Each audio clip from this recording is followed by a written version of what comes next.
later on I will share with everybody. Thank you very much for joining us, PATCA, Professional and Technical Consultants Association, a 45 plus year old association of consultant and both in technical and professional arena. Uh, it is the longest living association. And thanks to everybody joining us. Again, in behalf of PATCA, I apologize for the hiccups we had for today's meeting. We are going to have a very exciting meeting and information shared by Russell. Thank you very much for uh, informing us on new things that we all need to know more. So having said that, again, PATCA, now in behalf of PATCA, I'm going to turn that to our longest living member, Carl Angati, who has more information about PATCA and everything regarding professional and technical association. Go ahead, Carl. Okay, so can everybody hear me? Can you hear me, David? Yes. Oh, good. Yeah, so I was just going to introduce Russell, but yeah, PATCA is a 45 plus year old organization of consultants, and we have several levels of consulting consulting categories that you can join, starting off from the very early one, which is called an affiliate member, and we have a member class, and we have a certified professional consultant class, and then we have a senior certified professional consultant class. And with the affiliate one, you don't get all the features, and it also costs a lot less to join. The other one is more expensive, costs $150 a year. But in the meantime, you get a lot more privileges with that. So anyway, I'm going to probably wrap it up with that right now. And I'm going to introduce Russell. It looks like because we're getting started a little late, we may have to run a bit late. Let's see how it goes. Russell, did you say that did you want to be interrupted while you're talking, or do you want to wait Q&A at the end? Interrupt me early and often. I love interruptions. Great. Okay. So here, I'm going to just read what we have here. Russell Brand will share his experiences in creating better stories for early stage companies to enable them to attract funding and customers, and how this is applied to the consulting practice. This was the topic of the first chapter of Amazon's bestseller, Turning Ideas into Impact, Insights from 16 Silicon Valley Consultants. Russell Brand has founded 3 successful businesses, including Responsible Solutions Limited, whose consulting practices have saved the U.S. taxpayer more than $250 million. He says that his headline is focusing on value delivered. There are an infinity of jokes, the punchline of $1 to swing the hammer and $999,999 to know where to hit it. It's sad that we don't even do that well in explaining our value. This is still a focus on cost and not the 100 times that of loss averted. After an overview of value orientation and pricing stories, also invite the group to help create better stories for themselves and each other. So I'm just going to go over the top thing. Russell Brand is Director of Development at Iliaz Therapeutics, where the initial application of their blood filter is expected to prevent 2,000 ICU deaths per day. He's a global entrepreneur and resident for Founder Institute, where hundreds of companies each year use his stories to get customers, investors, and employees. He directs Quiet Condor and Kind Words projects. Okay, take it away there. And let's interrupt him. He says often, we'll have to keep track of the time because often we run out of time when we do that. Okay, take it away, Russell. Great. So can people see the white on blue PowerPoint slide? I see. Great. So I'm Russell Brand. I spend most of my time with early stage companies, working with them on positioning their products and services, who would get the most value from it, who would most quickly become a customer, and how to explain it. And today I'd like to talk about how much of that, if any, can be applied to consulting practices.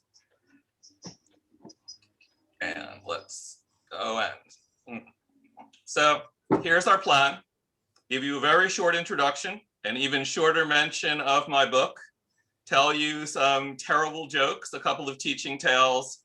Then I'm going to go through in reverse chronological order the last many companies and what we've done for their stories and positioning. They're not cherry picked. They're literally reverse chronological order from my email archives until people volunteer to talk about their own practices or until we run out of time, whichever comes first. And since one way or the other will run out of time, there'll be no concluding remarks. And as a result, you are absolutely encouraged to interrupt me with lots and lots of questions. So for the introduction, I have three quests. The quest to have knowledge and truth displace falsehood and lies, kindness and compassion displace hate and indifference, and progress in terms of adoption of better technology and ideas come faster. I'm hoping today to work on the first and the third. The question is of truth, can this be applied to consulting? And the question of progress, if it can, then hopefully some of your ideas can be brought into the world in a larger, faster way. And yes, I am tilting at windmills. I have been properly warned.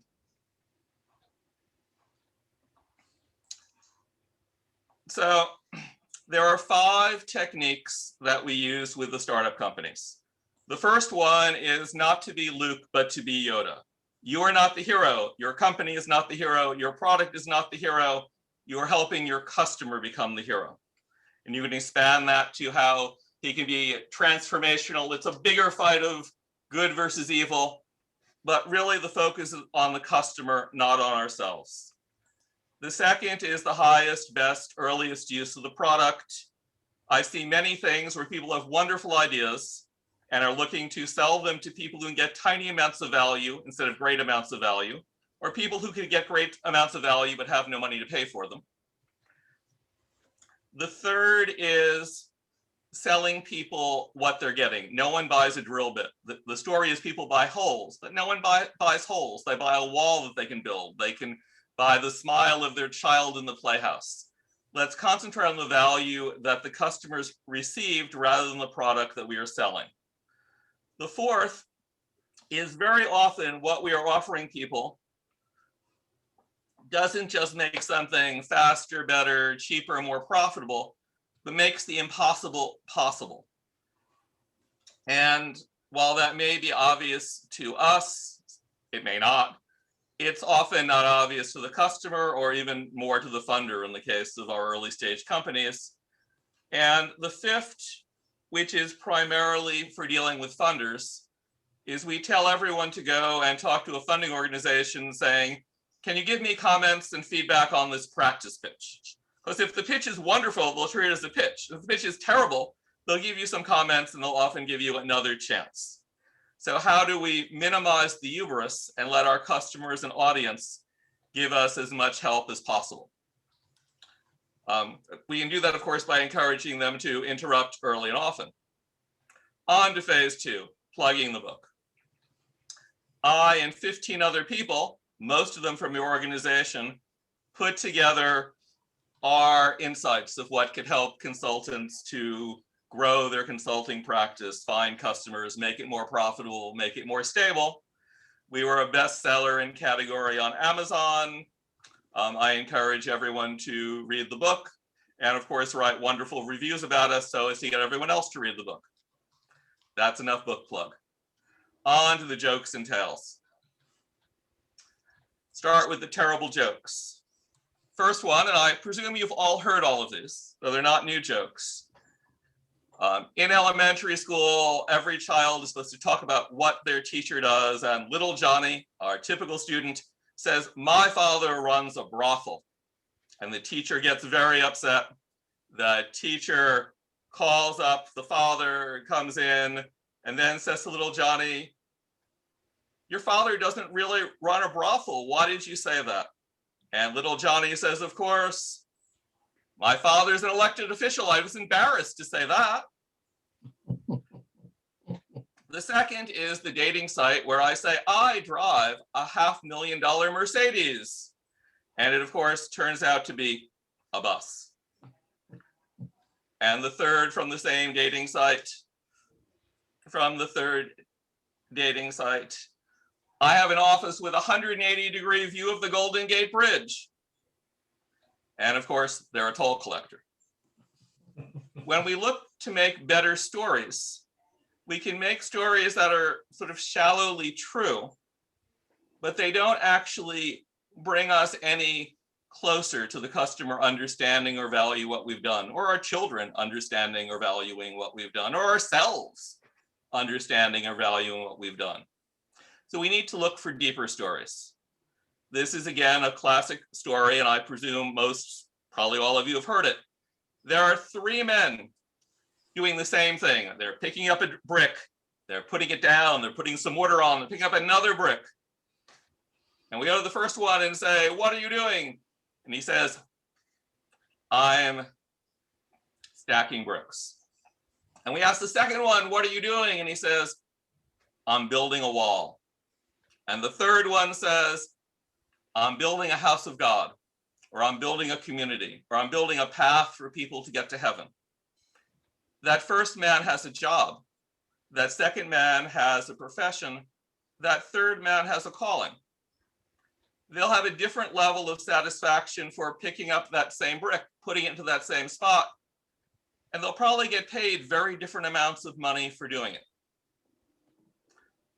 So today we want to talk about how we can explain cathedral building rather than brick piling.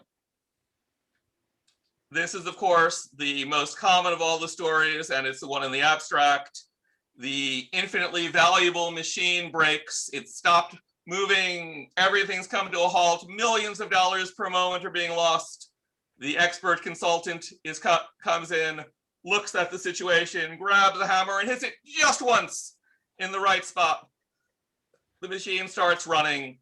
He presents them with the bill for $1 million, and they don't want to pay it because all he's done is hit it with a hammer once. They ask for an itemization, and he says $1 for hitting it with a hammer, $999,999 for knowing where to hit it.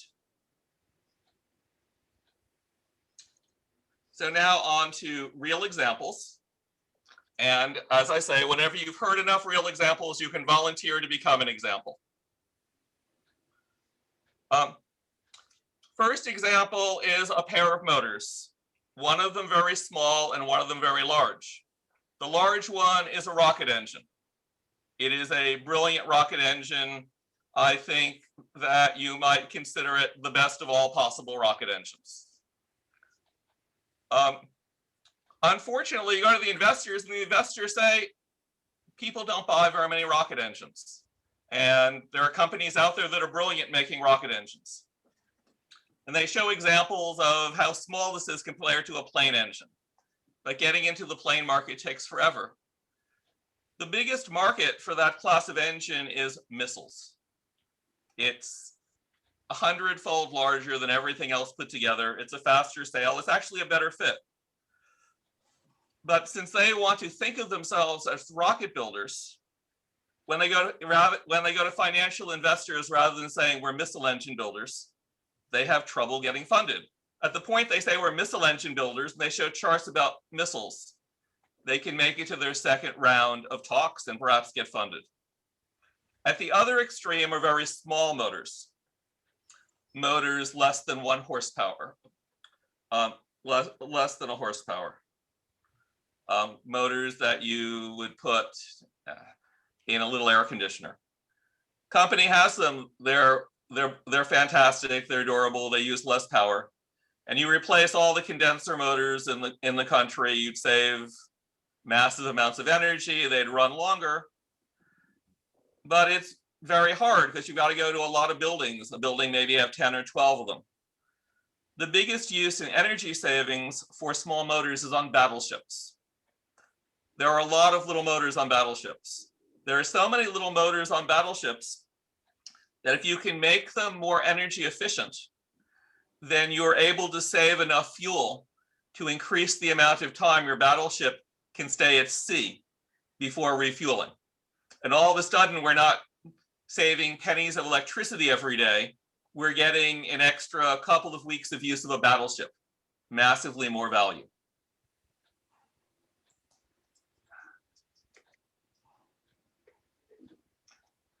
Second example, a company has an AI algorithm for taking project plans and optimizing them. In the case of a large construction project, a skyscraper, a dam, a bridge, you can save probably a month's worth of calendar time out of every year. Because figuring out a best schedule is, doing it as graph theory is computationally impractical. Doing it as a human being looking at it is impossible. It can double the profit on a typical construction project. It can reduce the chance of cost overruns by large amounts. 26 case studies showing all this. How do you explain this to a customer? No one thinks they want to buy a schedule optimizer. No one thinks they want to buy an Oracle plugin. What people want to buy is that more profit, that better safety. Perhaps what the people will want to buy is that you can have one master human who's good at scheduling get rid of his 100 assistants. And so now he becomes a more valuable person. He becomes the hero that saves the schedule. This is a story where it's not our tool that is brilliant at scheduling, it's our tool that makes the master scheduler more of a hero. On this better story, they're starting to get LOIs. Third story, grinders, grinding rock. Grinding rock probably sounds really dull. However, if you're running a gold mine, more than half of your cost of running a gold mine is the electricity to run grinders. The limits of how much gold you can get out of the ground before you have to abandon a mine is unprofitable. It's how fine you can grind the stones. The amount of pollution you cause with your acids for extracting gold goes down quickly as the grinding gets smaller. So maybe we go and sell lower pollution. Maybe we go and sell higher profits. But where we can really go is say, here are spent out mines that are not worth mining anymore. With this, all of those mine leases that before were worth nothing are now valuable again. And again, we've gone from there with this better story to multiple letters of intent for people that would like to buy them. Fourth is my company. We're doing blood filtering. It's at some level horribly complicated, but the simple version is 2,000 people are dying each day in ICUs in the country. Another 400 are ending up on dialysis for the rest of their lives. Every day we delay putting this out into the world is, another 2,000 people dead, another 500, 400 on dialysis, another $10 million of profit missed. A single large hospital deploying it is more than $10 million of profit in a single day. By focusing on this is what it does for the patients, rather than here is the really interesting chemistry and the 70 published journal articles, we're making more progress with funders. Funding medtech companies is unfortunately a slow process, even when you get past the first level of reviewers with a better story. Concrete. Concrete is the second most commonly used substance by human beings, second only to water. And of course, water is a major use of concrete, or a major use of water is in making concrete. It's one of the largest sources of pollution, sources of greenhouse gas. Several different startup companies have interesting concretes. Some of them used recycled materials in place of rock or in place of sand. Some of them use better shaped grinding. At this point, there is a global sand shortage. People are getting murdered over sand because you can't use just any sand in making concrete. You can only use river sand. Beach sand has too much salt. Desert sand is too rounded, it's not square enough. So for those concretes, we can go and say, this concrete has a better strength to weight ratio. You can use less concrete, you can have less support. You as a builder of tall buildings can put in a lower bid because your concrete at the top of it will be less heavy. This concrete better excludes water. You as a builder of bridges and tunnels and roadways, you will be able to have your concrete hold together longer. By talking about particularly how these concretes allow subcontractors and even prime contractors to bid more effectively on competitive contracts. Now there are potential customer discussions. No one's going to interrupt me yet. I will keep going. Painting robots. At this point, painting large buildings, warehouses, big box stores with no windows, it's really dull. Takes a lot of time. It wastes a massive amount of paint. It's done badly. You have places that don't get painted well because it's so dull. Group has made a little robotic system whereby the user, the painter, is taking 4 jets from his scaffold rather than 1, and a little computer tracking to make sure areas aren't missed. He uses less paint. It's painted better, so there's fewer problems with leaks. It doesn't have to be repainted as often. Who do you sell this to? Right? My thought is that we sell this to the real estate investment trusts that manage those type of properties. At the point you can reduce the paint use by, in this case, 20%, reduce the frequency of repainting by about half, you're reducing operating expenses by a great deal. Every dollar of operating expense you can save a year turns into profit, and for a real estate investment trust, that's $20 of market cap. So now, rather than talking to big box stores, we're talking to real estate investment trusts and large-scale property management firms. Solar farm. This one is interesting. It's entirely on the investor side.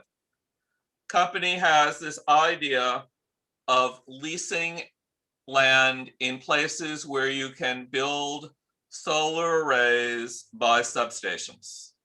There's particular price legislation that if you sell energy on the downside of the substation, you have all sorts of subsidies.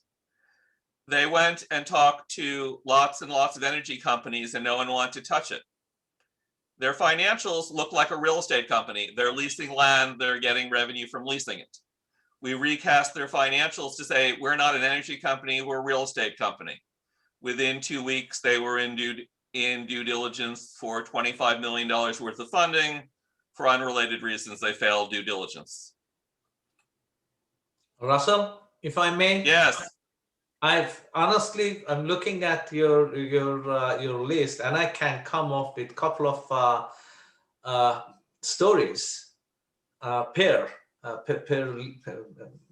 topic you have had, like painting robots. Gosh, I can probably go to many different areas and highlight what kind of help I can get with painting robots, depending on the cost and other things. Then we have one of our members, David Snyder, put on the chat saying that consultants often are selling change management. That is what and how to change business processes. How could we tell this kind of story to our buyers, potential buyers? Okay, so I don't think anyone wants to buy change management. No one wants to buy change. People would like to buy a more efficient organization. If people are managing change, they'd like to reduce the risk that their employees are going to quit, or their employees are going to get really upset and shoot up the place.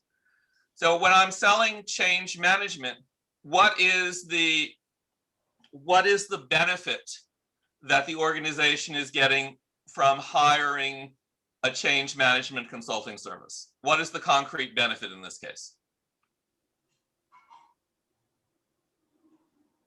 David, you want to chime in? Well, it depends on the business process that you're changing. I see where you're headed with this. It reminds me of the phrase "selling the sizzle, not the steak." I'd rather say that I'd rather sell a living patient than a COVID vaccine. So take a concrete example. What's the most recent change management process you've consulted on?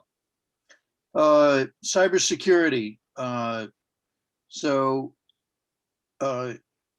Getting developers to follow secure software development processes.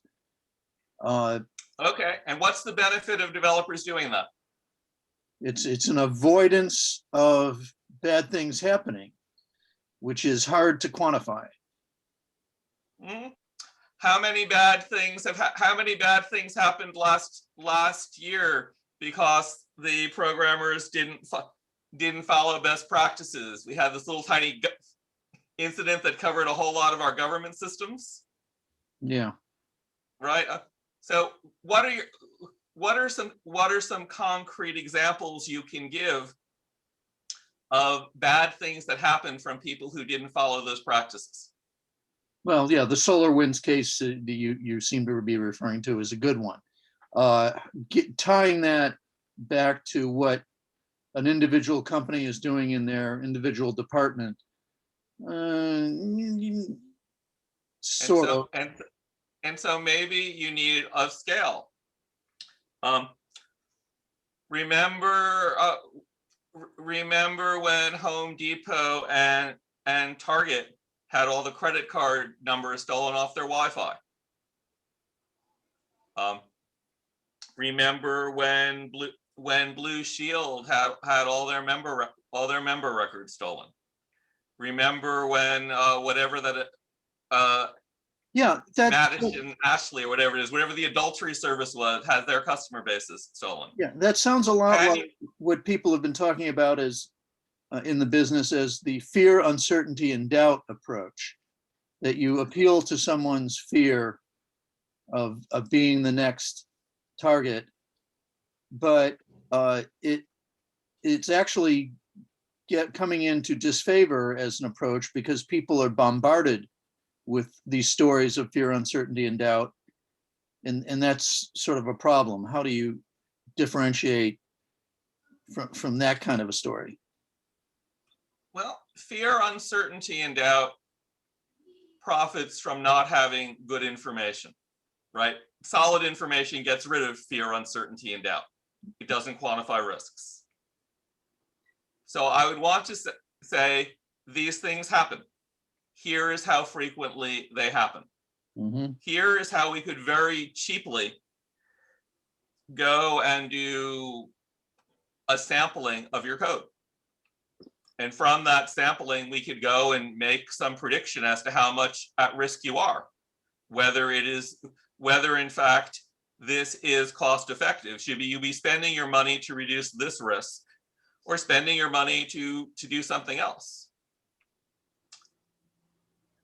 And so I would say, rather than fear, uncertainty, and doubt, I say let's very cheaply quantify what your risk is and say to you as a customer, yes, this is where you should be spending your money, or no, this is a general risk in the industry, but even though your people aren't fantastic, they're good enough that this isn't. Or the product you sell isn't the type and service you sell, it isn't going to be attractive to hackers. Or if it is attractive to hackers, your stock price isn't going to go to hell if you get hacked. can we quantify the risk for that individual company? Okay. For that individual company, is cybersecurity a good investment of time, money, and effort? Okay. I'd like to join the conversation if I may. Yes. And maybe the difference, it's a difference between outcomes and results. You know, if you do a change management, in this case with the employees and how the software developers work to have more security, that's the result, the more security. But to the person you're talking to, what is the outcome? What's in it for them personally? It may be job security, for example. They may not be high enough up in the chain where, you know, they'll have to, you know, be affected if something like that happens, other than they lose their job. So think of what the outcome is that that person wants personally. And the other part on change management is in general is the process change, is the process improvement.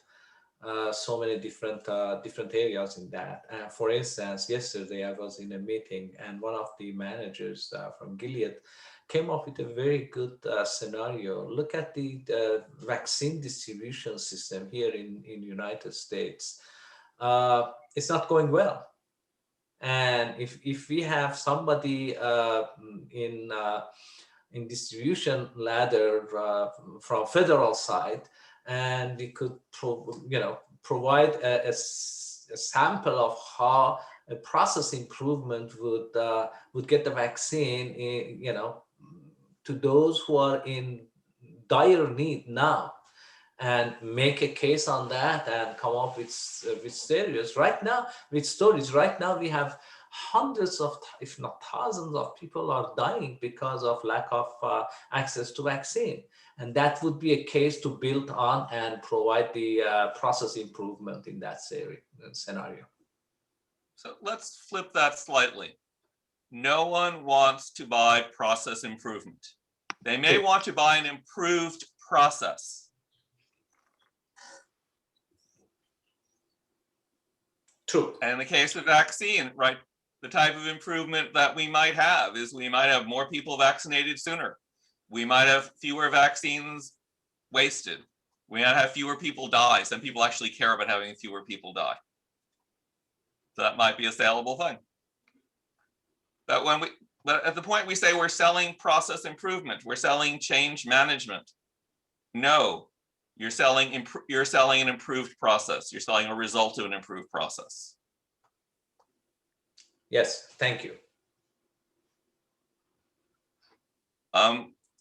Other examples that people would like. Well, Russell, I happen to be myself personally involved in shifting my business a little bit this time, and I'm selling services in test engineering. Okay, and it's really challenging, because everyone says they improve things, if you see what I mean, or everyone says that they're going to do a wonderful job or whatever it is. And so I have no actual facts to base what I do upon, the kind of work. In other words, I know that I can do a good job. I know that I have been doing product development for many years, and therefore I can develop a tester that's quite superior. In fact, I have done that a couple of times, but it's more difficult to get that idea across to the managers. So what would you think I could focus on for the value in that case? Great. There are a lot of pieces to that. Are you selling a piece of software? Are you selling advice on how people should be using another piece of software? What exactly, what is the product? Okay, the product is a functional tester for final test in production. So you're selling a piece of software? No, it's actually a piece of hardware, software, and firmware, all three. Great. What does it test? Well, it depends upon the company. But let's just say Right now, I haven't focused on any particular area to test, but let's say it's a medical instrument, just to have one. So it's a medical device, and the device has to meet FDA requirements. Okay, so we have a medical device, and is your testing that you're testing each piece as it comes off the assembly line so we don't ship defective ones? Yes, actually, the original one I built was sample testing because they were building many, many of them. But most of the time, they're building a rather small number of them. But the risk is very high if they put out a bad product. So I'm sorry, are you doing statistical process control testing units of batches? Are you doing complete testing? What's your test? How is your testing machine normally used? Let's say it's get off the medical thing because that's a more complex sale. Let's say that they're testing an industrial automation board or system or parts or something like that, where the price is high and the volume is low. Okay. And so what do we know about what do we know a priori about the defect rate? If we didn't test any of them, how many would fail? Would it go out in the field and fail? Boy, gee, I don't know. Right now, I don't know, and I don't know how I could get that data. It would be an interesting question to answer. So if the company is in business, they presumably know how many are failing. Somebody's got to know. Yes. Well, it's a brand new product frequently, and so hence they don't know right now. Okay. So at the point it's a real so what are they, if they don't use your testing system, what will they do instead? What usually happens is they take really highly skilled talent, i.e. the engineers that develop the product, and have them testing on the production lines, a stupid use of their time. All right. So you're replacing a manual process with a instrument process. Yeah, either automated or semi-automated at least. That's why I call it an instrument process. Yeah. Okay. Yeah. And so basically, it sounds like the first thing that you're selling them is you're selling them back the time, attention, and satisfaction of their engineers. I guess that's true. If the engineers are doing this instead of doing real work, quote unquote real work, then are they going to have to hire additional engineers? Yes. Right? Or they have to delay the R&D program that they're working on right now. Right. So what you are selling them is primarily, it sounds like, that they're getting their next product out sooner, that they're going to have happier, less frustrated workers, and the fact that you're probably going to do a better level of testing and save their reputation, because you're an early company, the first 3 out of the box failing at the customer site's pretty bad. Yes. Is an abstract risk where saving that engineer time, and I imagine but don't know that most of the engineers resent and hate having to do the testing. Yep. And so saying I can have my engineers happier and have more time on the next product, my next product a month sooner, is probably worth an amazingly large amount. And so my story would not be about better products. My story is about happier engineers and sooner next generation products. Gotcha. I don't want to take too much time on. Does anybody else have an example in their background of, to meet as a requirement? In other words, you're trying to sell something and you're having a challenging time getting the client to visualize. An idea that came to my mind was I was working on a medical product last year, and it was an MRI machine in which the venture capitalists invested $90 million to build a breadboard. And unfortunately, they were unable to meet the specs. which is a highly risky thing. But if it had worked, it would have paid for itself in 3 months. So I don't want to get into a lot of details, but basically it allowed them to combine both the treatment and the MRI simultaneously in the same place at the same time in real time. And that saves doctors a lot of time and effort, saves patients' lives and all kinds of wonderful things. But unfortunately, in that case, they couldn't meet the goals.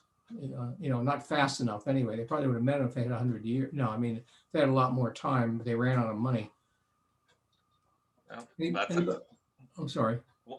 One of the ways that companies fail is running out of time and money. The more common ways companies fail is by building products no one wants. Yeah, this one was wanted. They had pre-sales. I mean, if they could make the damn thing, they could have sold a lot of them. And so had they had things like your technology, they very well might have been alive, and they might all be filthy rich right now. Maybe. Is anybody Maybe. else? Yeah, or maybe they would have died from something else. Yeah. But at the point it's an early stage company with a first product, being able to say, I'm freeing up time from your senior scientists and engineers, I'm removing frustration from them, that is incredibly valuable, because the biggest value inside the company is the time and attention of those individual contributors. Yep. Anybody else got an example that they're working on? I have an example. This is innocent. And my challenge is almost like Carl's challenge. I'm in the IT world and I'm in cybersecurity. I'm in digital transformation, and I'm also in data analytics.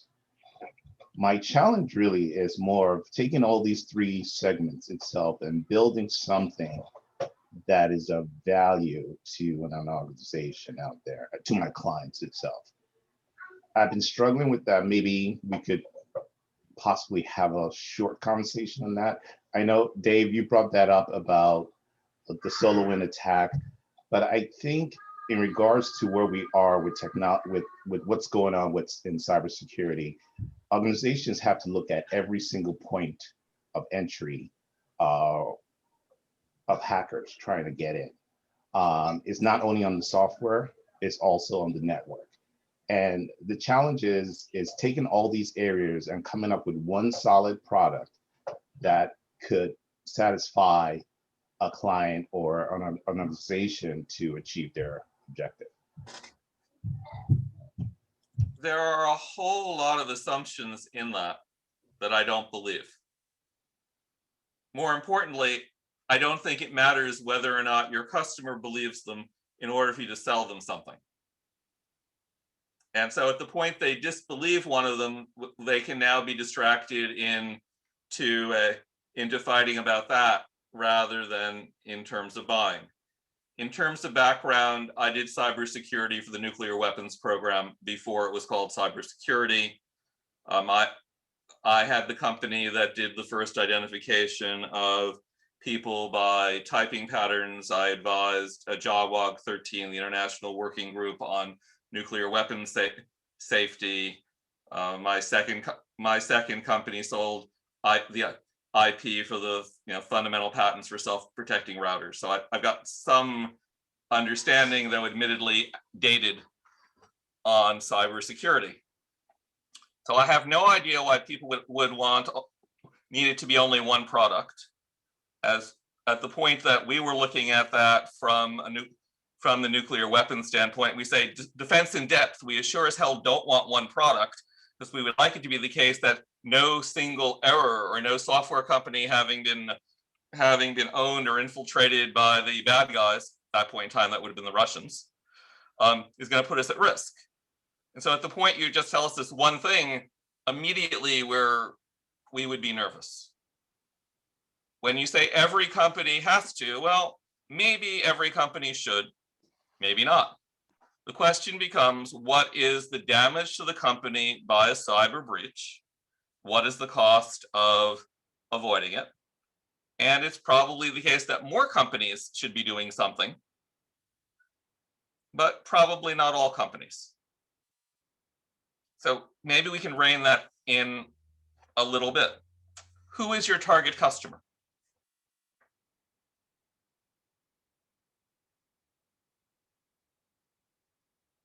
My mid-sized organizations that have I'm sorry? about maybe mid-sized organizations that have about 50 to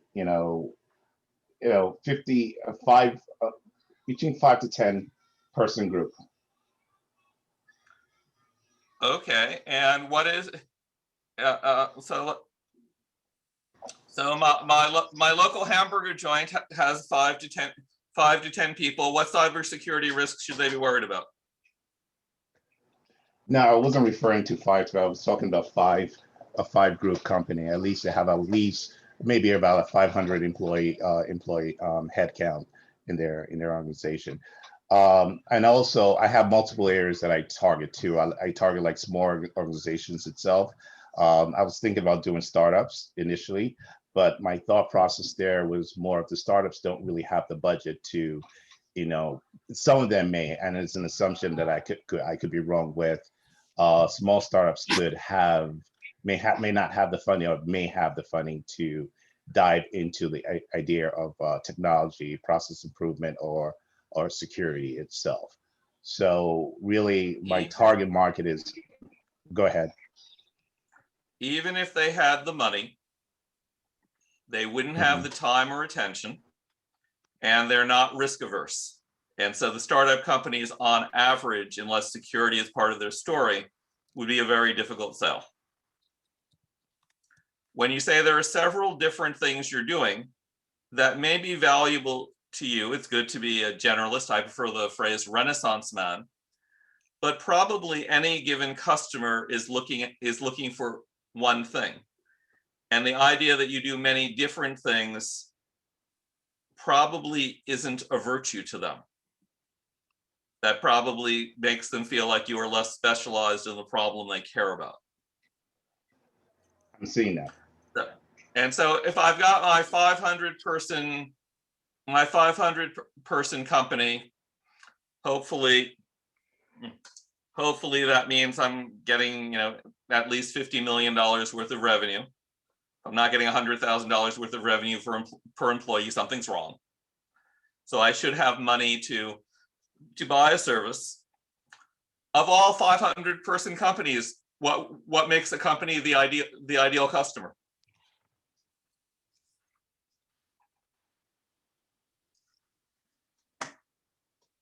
Great question. I never even thought about it, what makes the company an ideal company. My idea is just more of trying to help organizations try to achieve their overall objective, which is the operational, operational excellence, or improve their profit margin itself. But I really didn't think about what would make a company very attractive. Is something I have to think about on the street. Right. So I imagine that there are some companies that can get a lot more leverage from this than others. There are companies that can say to their potential customers, we have better security processes in place. We are SAS 70 certified, or whatever. The people that can use the better security as part of their sales process will find your service more valuable, because that's how it can come down to the bottom line. It is an actual value. It's not just loss averse. Companies that have had problems already, and they know how expensive those problems are, and they don't want to have them again. Or companies whose competitors have recently had problems and say, if I'm in the same industry, I'm probably going to be targeted as they are. So I think the question here is not necessarily what is the best story to tell, but who are the best people to tell the story to? And those are people who can either retell the story themselves, or people that have some concrete reason to fear the risk. Russell, That would be my. yeah, I'm sorry? I'm Makes sense. not Makes sense. trying to divert you, not trying to divert your message here. I'm more into looking at how you formulate any story.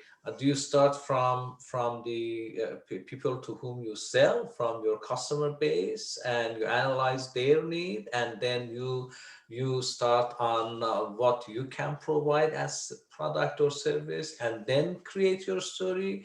Where do you start and how you formulate stories? Because we have different talents in the meeting right now. It'll be good to understand a pattern on getting to customer. So in my world, there are generally two very different types of stories we're looking for. The story to tell investors and the story to tell early adopters. So for early adopters, you're doing something, and the first question becomes, who can get the greatest value from what you are doing? It is almost never the case on very large end, call it 10 years of early stage companies, that the customers they came in thinking were going to be their best choice customers, or the funders that they thought would be their most obvious funders, after a little bit of thought, they still believe that. So you start with the question, who can get the most value from what I am doing? And the most value from what I am doing generally is, how can I take what you're giving me and turn that into more sales? How can I take what you're giving me and turn that into better attention within my own staff, whether that's lower frustration, better engagement, more time on task? How can I go and reduce the cost of whatever my largest variable cost component is? And so I start by saying, what can this possibly bring value to in one of those three areas? It sounds like for a lot of people here, what you can give people is you can give companies back time and attention from their key employees. Right. In terms of your biggest competitive disadvantage when your company gets beyond tiny, is that most of your employees don't care. Passively disengaged, actively disengaged. And so if you can give them back some of the time and attention, you can get them to care, then you can do a lot of value. There's a consulting, I'm sorry? Thank you. So there's a consulting group Don Miller runs called StoryRun. And they tell stories of that first type. Our business is Yoda. We are not the heroes, make our customers heroes. And they do well at improving sales for many businesses. But they also do a great deal for improving engagement within the companies. When everyone in the company knows this is how our product is making a difference in the lives of our customers, when everyone can go home and tell their family, I am making a difference, that's worth a lot. Let's go back to our bricklayer story. Would you rather go home to your 8-year-old son and say, I stack bricks, I build walls, I build the house of God?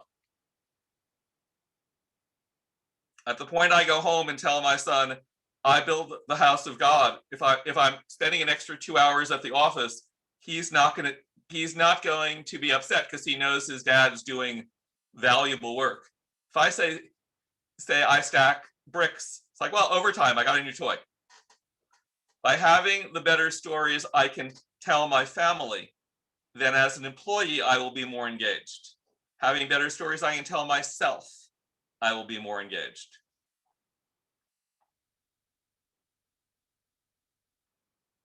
At the point we say, I'm going to automate this boring test stuff, it's like, yes, my employer knows my time is too valuable to waste on trivia.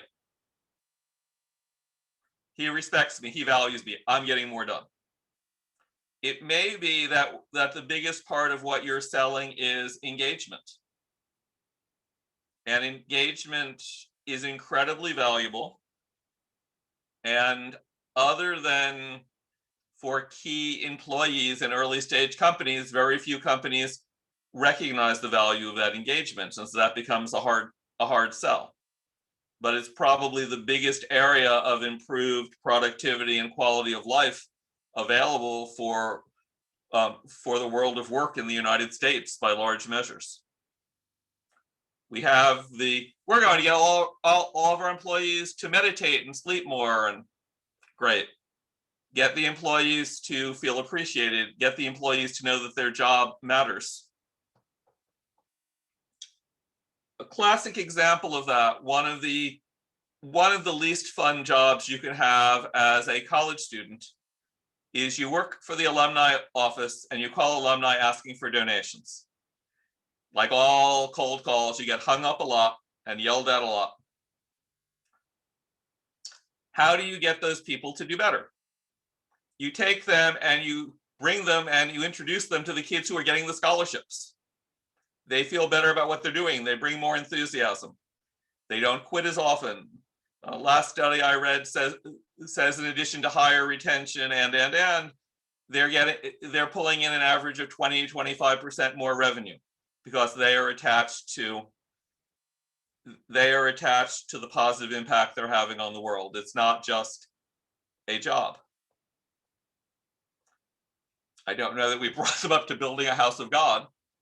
Maybe if they talk to people who graduate as a result of getting those scholarships and now have wonderful lives, maybe that would incent them even more.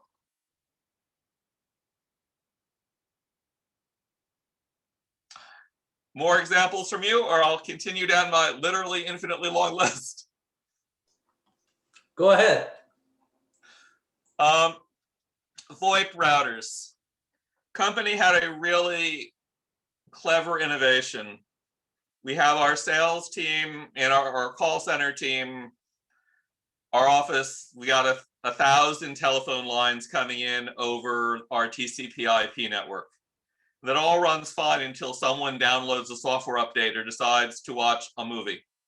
And all the bandwidth gets stolen there, and all the calls get jerky and interrupted. And it really interferes with sales and customer support. You could go and try to police all that and stop the movie sites, but they said, no, we're going to build a router system, some clever things to it, and it knows the difference between a phone call and a movie and a software update. So we'll put the phone calls in priority above the movies, and the movies in priority over the downloads. And it works really well. The customers have better results. But in selling this to the investors, there were these diagrams of IP packets and stacks, and it would have been a beautiful talk at an engineering conference. But the story to the investor is our customers lose fewer sales. And as a result, our customers buy these things. And right now they buy them so well that every time we add a salesman, they make back their year's salary in 3 months, give us money to hire more salesmen. That better story got them into due diligence for $5 million of funding.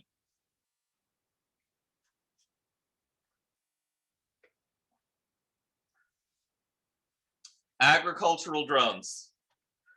At this point, there are a lot of companies making drones to try to help you run your farm more effectively.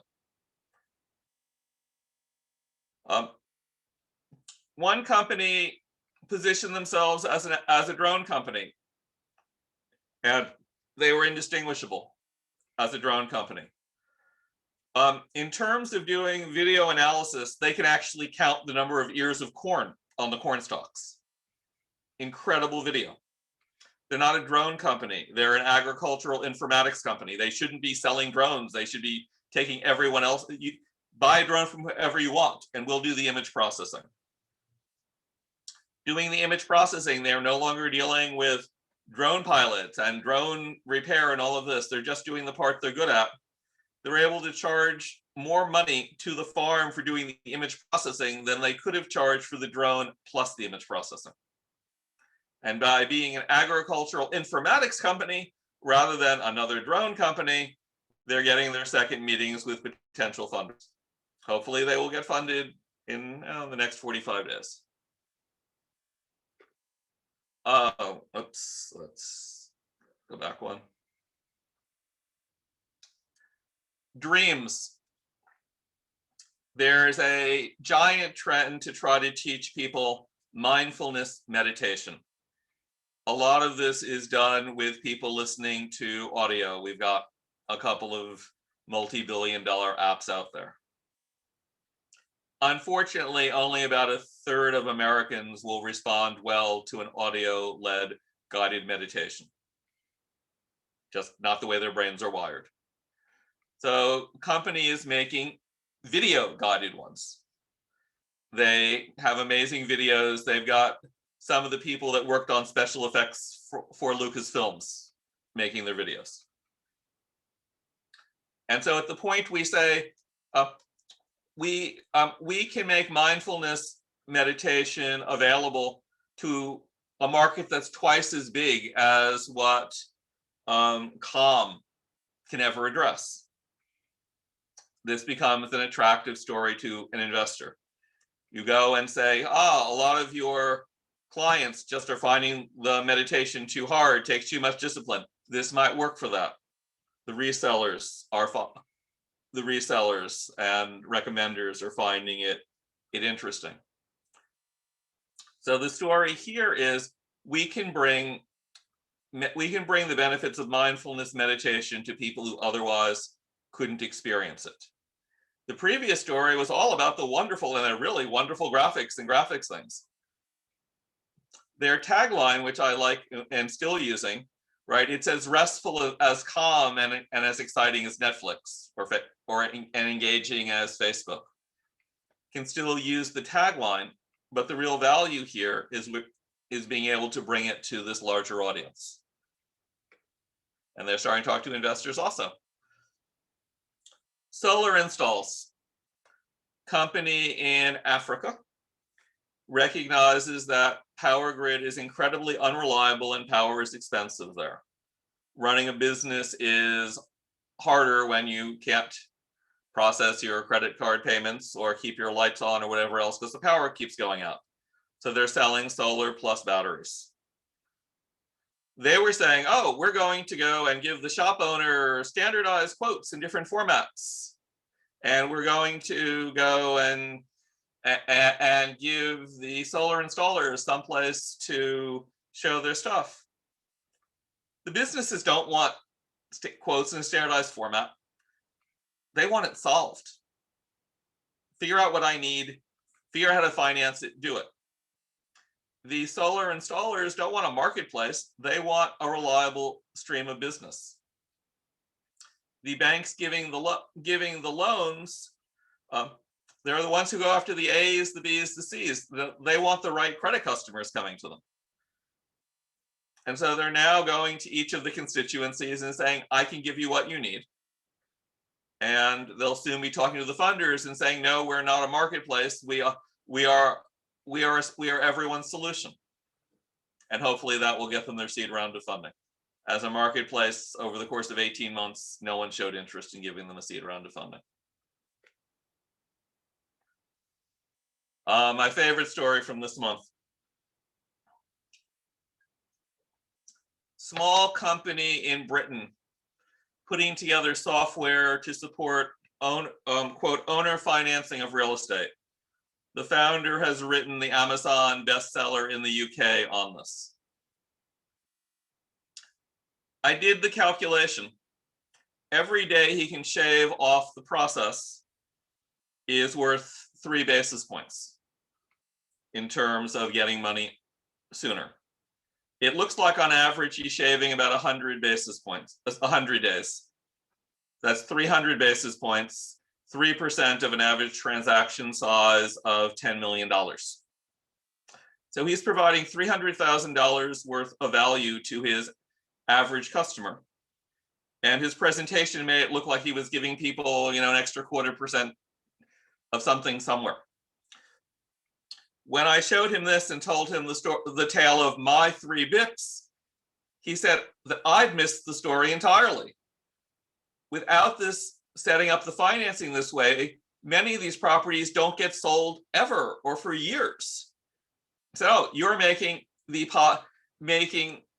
impossible possible. You're making a piece of property that is otherwise without value valuable. The investor reading your pitch deck thinks you're adding $2,000 worth of value to your typical transaction. And my $300,000 is understating it. No wonder the investors aren't flocking to you. Hoping we'll have an updated version of that pitch next week.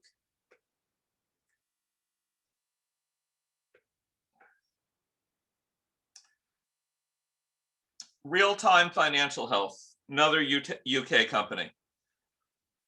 They do a lot of monitoring of companies in real time. What's going on in the newspapers, what's going on social media. Is this company still credit worthy? And they'll let you know any time of day or night. I could not understand why anyone would care. I very rarely call in at 2 a.m. to find out whether my bank should give someone a loan. Their customers are people who do accounts receivable financing. Incredibly valuable to those customers. Nowhere in their story did they explain who their customers were or why it was valuable to them. They were doing fine at getting the customers, but not able to get the investors because the investors were missing that piece of the story. Again, new pitch deck coming. Hopefully it will turn into investors. Another favorite. How many tens of thousands of dollars is a hot dog worth? Company in Arizona, they buy up apartment buildings. They put a little bit of paint on them, but mainly what they do is they have monthly barbecues where they supply hot dogs and beer, costing $5 a person a month to do that. But now there's a community around that apartment, and because people want to live there, they're able to raise the rent, on average $100 per unit a month, so $1,200 a year. Multiples there are about 18 to 1. So, $5 worth of hot dogs and beer a month is, worth almost $30,000 of market cap for them reselling that apartment building. Not my idea. That's the background. Several companies doing things to make apartment life easier. One of them is for making condo associations for letting people find tennis partners. Another one is letting people go and store accept packages for each other when Amazon delivery comes during the day and they're at work because COVID isn't keeping them home or whatever. For either of these companies, they're making the living experience in that building better. Ultimately, that turns into higher rents. Ultimately, that turns into more valuable apartment buildings.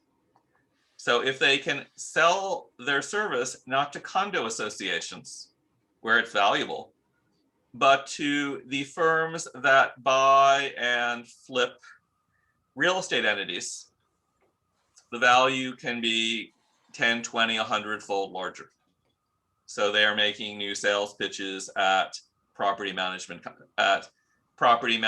companies that service apartment buildings, of investors that flip apartment buildings. All right. So I was expecting by now we'd be entirely working on yours, but never fear. I have more and more examples, but do people want to talk more about their examples, or shall I go through and and pick more out of our last month's inventory. Can you cherry pick some of your examples that are more service oriented than product oriented? I think that'll help this audience.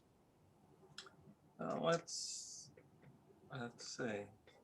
I agree with David, but another thing, Russell, that might be interesting, if you would talk through the process where you work with somebody, how you interact with them to come up with the better story.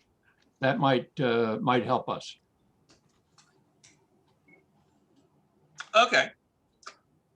So very few of the things I deal with are service offerings because they're startup companies, and startup companies are looking to scale because investors want things that will scale infinitely. And services don't tend to scale because you need humans. And so my examples aren't going to be good examples. I think the concepts are still relevant. I think the best thing I've heard so far is to focus on the results, rather than how it's done. In a large sense, I think our customers probably don't care how we achieve the results as long as they get the results. That is, I think true.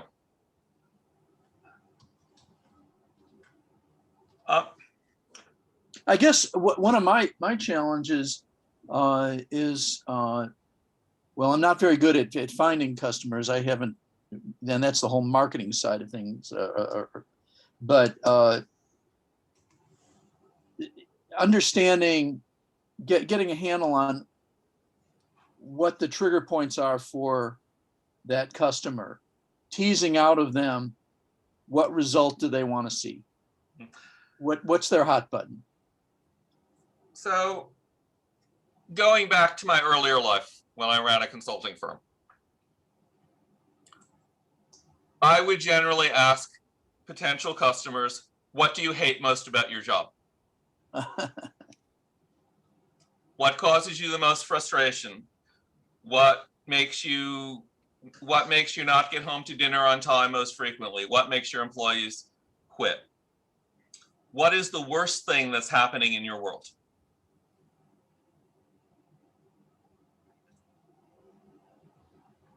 Unless I've got, so that is what I would do. What people on a larger scale have done. Are people familiar with Grainger Electronics? Grainger sells all sorts of stuff.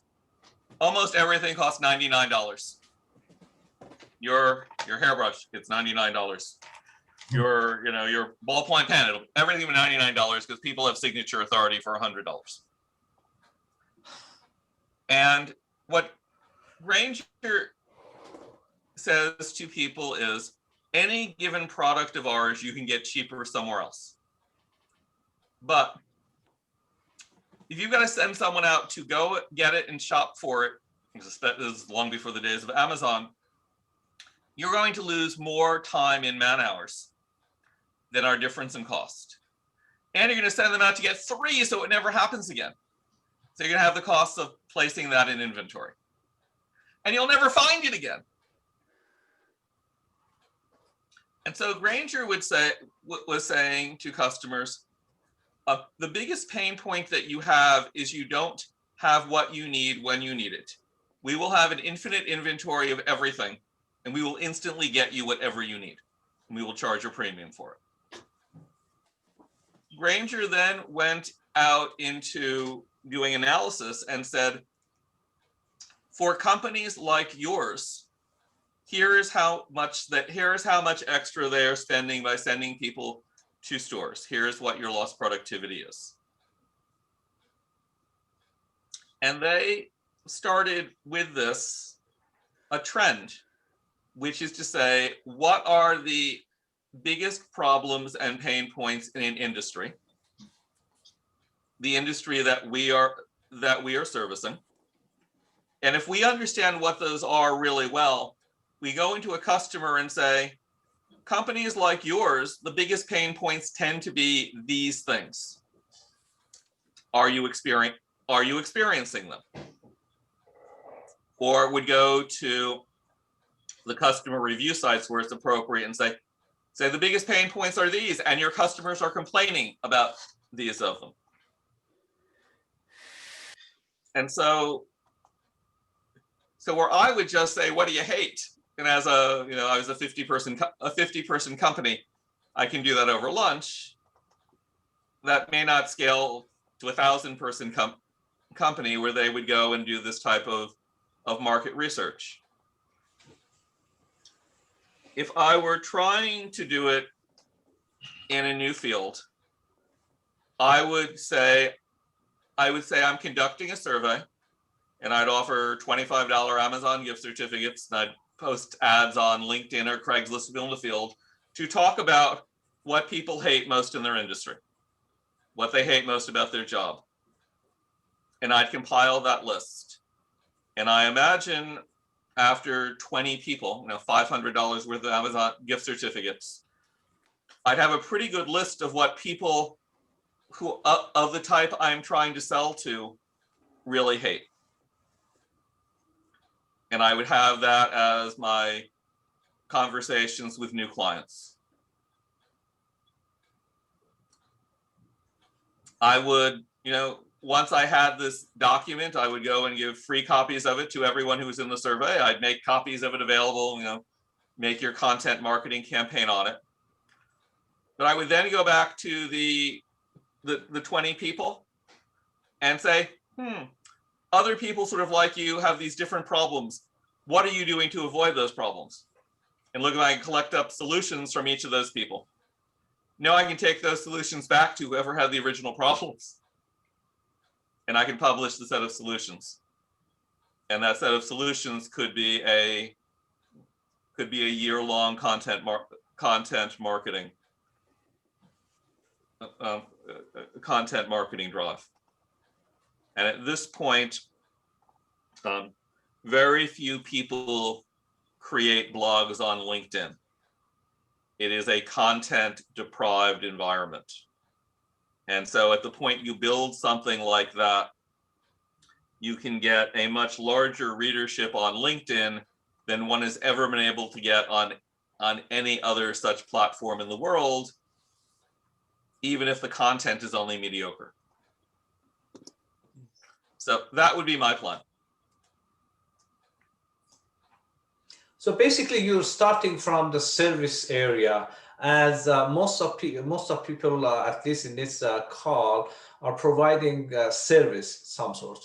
And you say you start from the pain point of the clientele or the demographic that you're trying to serve.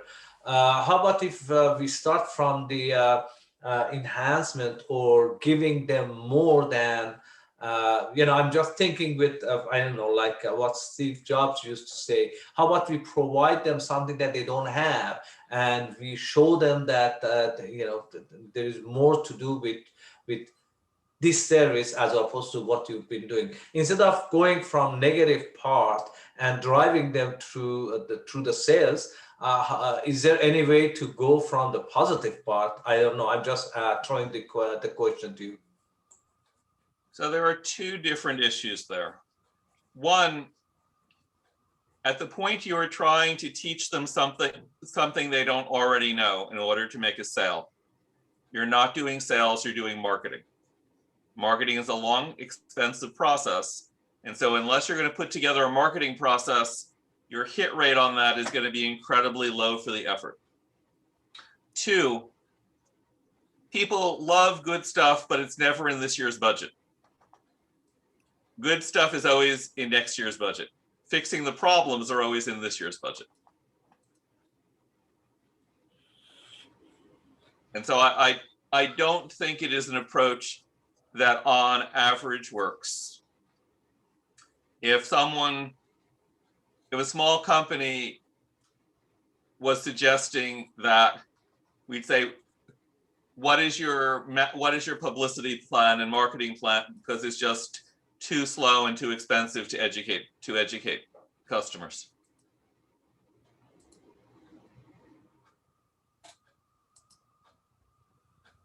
But I think in my world, I am finding very often that people are targeting the wrong customers, not the customers that will get highest value.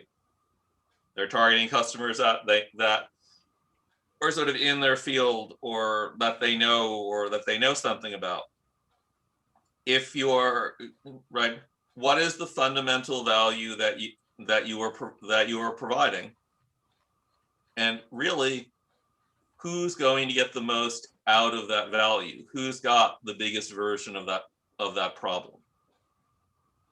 So Russell, When you say I'm targeting mid-sized companies, no, mid-sized companies are not sufficiently self-similar that unless you are targeting some truly generic service like payroll, and even then, that you're going to be able to target them effectively. Your solution should be especially valuable to someone. Russell, and your first piece of homework is figuring out who it is especially valuable to. Who has the problem that matches your solution? So, Russell, you had a question on the process you follow. Are there some tips or techniques you can suggest to become more systematic at answering the question, where do I provide the most value? What problem provides the most value?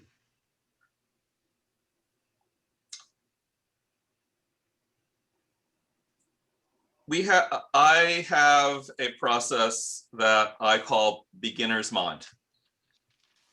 I ask people to explain their offering to people that have never heard anything about it before.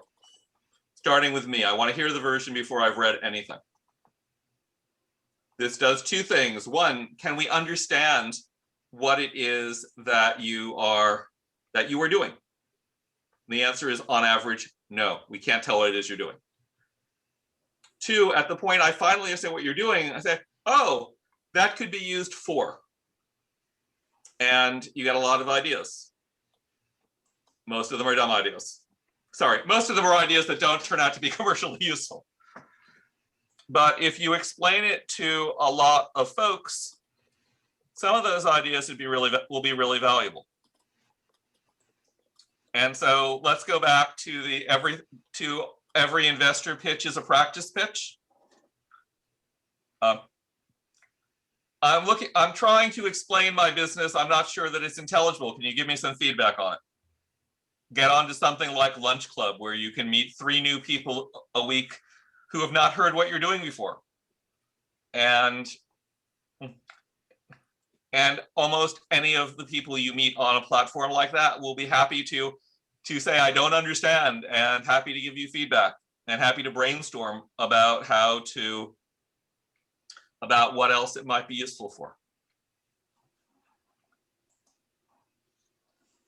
You and the knowledge you have and your peer group is not useful for this. They're bringing the same assumptions to it that you are.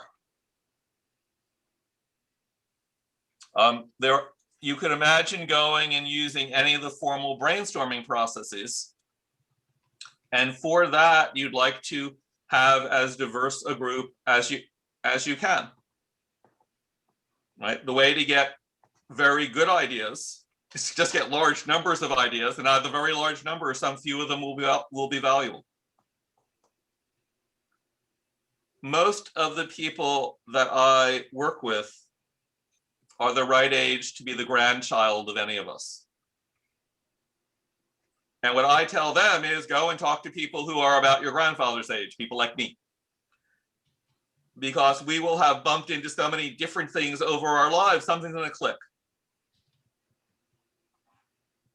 And it's pretty easy to get 5 or 10 minutes worth of someone's time when it is clear to them that you value what they are saying.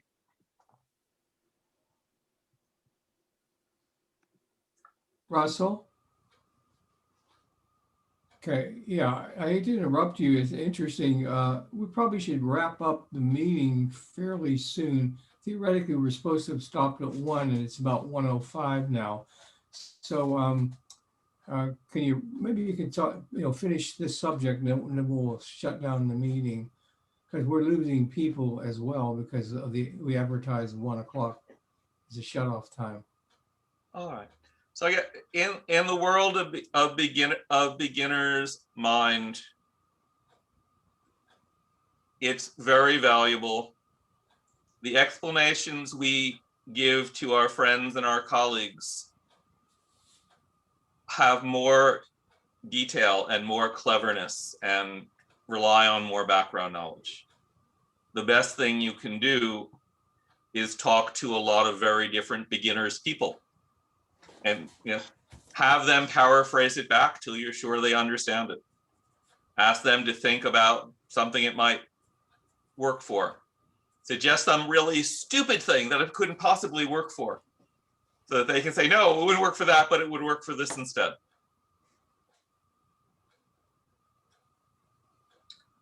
Can you mention your believe- book again? I'm sorry, I missed the link. I'm sorry? Somebody else left but said you'd mentioned a book. Is there a book you've published about this? So I published, I and a group